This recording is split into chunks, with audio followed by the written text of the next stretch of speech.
Hello, and welcome to what I can only describe as a deeply depressing exploration of humanity's favorite pastime. Violently ruining everything for each other. War. It's a concept as old as time itself, and yet we still seem utterly incapable of not succumbing to its barbaric allure. Why is that, you ask? Well, it's complicated, like a toddler trying to explain the internet after finding dad's phone unlocked, but with more explosions and significantly less paw patrol. On the surface, wars are often painted as righteous battles between good and evil, conveniently forgetting the part where good and evil are often determined by whoever has the shiniest weapons and the best PR team. We see images of suffering, hear stories of atrocities, and naturally, our instinct is to pick a side, usually the one that most closely aligns with our own pre-existing beliefs. We digest the carefully curated information we're fed, nodding along like we're at a PowerPoint presentation on the history of beige, convinced that our side is the morally superior one. But here's the kicker, folks. What if I told you that beneath the layers of propaganda and carefully constructed narratives, wars are often less about lofty ideals and more about things that are depressingly banal? Money, for one, land, resources, and of course the perennial classic, who has the best imaginary friend in the sky?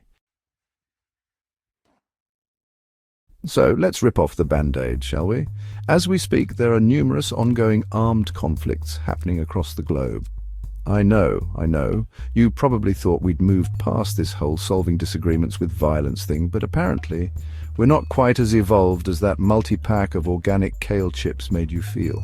From the blood-soaked streets of various war zones to the forgotten villages caught in the crossfire, the story remains tragically the same. Families torn apart, lives shattered, and for what? That's a question we'll be delving into with the investigative prowess of a rabid badger on a caffeine bender. Because while the average person is just trying to get through the day without their phone dying or accidentally liking an ex's post from 6 years ago, there are people in positions of frankly terrifying power who are actively benefiting from all this chaos. And trust me, they're not losing any sleep over it. Unless it's because they're worried about missing their tea time at the golf course, built on the profits of misery, that is. Now, I'm not one for conspiracy theories, mostly because reality is already horrifying enough, thank you very much. But when it comes to war, it's impossible to ignore the puppet masters lurking in the shadows, pulling the strings of fate with all the subtlety of a toddler on a sugar high. We're talking about governments, of course, those bastions of democracy and rational thought, or not. We're talking about corporations, those benevolent entities solely focused on making the world a better place by maximizing profits, no matter the human cost. And let's not forget about those charming folks who like to arm both sides of a conflict just to keep things interesting. They say war is a racket, and frankly, it's one of the most profitable games in town. After all, nothing says booming economy like a constant demand for weapons of mass destruction, right? It's enough to make you want to start a hemp farm in the Andes and live off the grid. But then who would expose the truth? That's right, no one. Because I'd be too busy perfecting my alpaca whispering techniques. Let's take a stroll down memory lane, shall we? Don't worry, I'll pack snacks. This is going to be a long and depressing journey. For the past 100 years, the world has been embroiled in one conflict after another. It's like a never-ending episode of a particularly bleak reality show, only the stakes are infinitely higher, and the only prize is survival. From the trenches of World War I to the jungles of Vietnam, from the deserts of the Middle East to the streets of our own cities, the cycle of violence continues. We've seen empires crumble, ideologies clash, and millions upon millions of lives lost, and for what? A few feet of land. An ideological difference of opinion, the insatiable greed of those in power, it's enough to make you want to scream into the void, isn't it? Or maybe just curl up in a ball and sob uncontrollably while stress-eating a family-sized bag of chips. No judgment here, these are trying times. All right, folks, time for a little math lesson. Don't worry, I promise it won't involve fractions or long division because, frankly, I'm terrible at both. But what I'm about to tell you doesn't require a calculator, just the ability to comprehend the scale of human suffering we're talking about. Ready? In the past century alone, wars have claimed the lives of over 100 million people. That's more than the entire population of Mexico.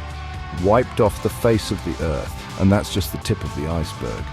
We're not even factoring in the countless others who have been physically injured, psychologically scarred, or displaced from their homes. It's a number so staggering, so incomprehensible, that it loses all meaning. It becomes just another statistic, a footnote in the history books. But behind every single one of those numbers is a human life, a story cut tragically short, a family forever broken. So here we are, staring into the abyss of human folly, and frankly, it's not a pretty sight. We've talked about the wars, the players, the motives, and the devastating cost. And if you're anything like me right now, you're probably feeling a sense of overwhelming despair mixed with a healthy dose of existential dread. But before you reach for that bottle of whiskey and that dusty copy of Nietzsche, let's take a moment to consider something truly radical. What if, and hear me out here, there's a better way. What if instead of funneling trillions of dollars into weapons of destruction, we invested in education, healthcare, and tackling global issues like climate change?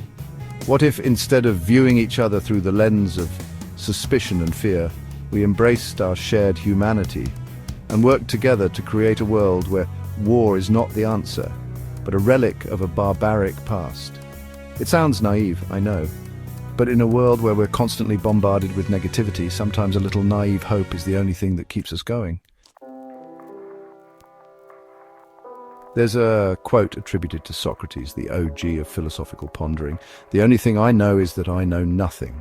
And when it comes to the murky, morally ambiguous world of global conflict, those words have never rung truer. Because the reality is, folks, unless you were there, boots on the ground, dodging bullets and witnessing the horrors firsthand, you don't truly know what's going on. You only know what you've been told by governments with their own agendas, by media outlets chasing clicks and ratings, by social media algorithms designed to keep you outraged and engaged. So the next time you find yourself getting fired up about a conflict on the other side of the world, take a step back and ask yourself, who benefits from my anger? Who profits from my division? And most importantly, would this whole damn thing be resolved if everyone just calmed down and had a goddamn cup of tea and a biscuit? Probably not, but hey, a little less hate and a little more digestive comfort food couldn't hurt, right?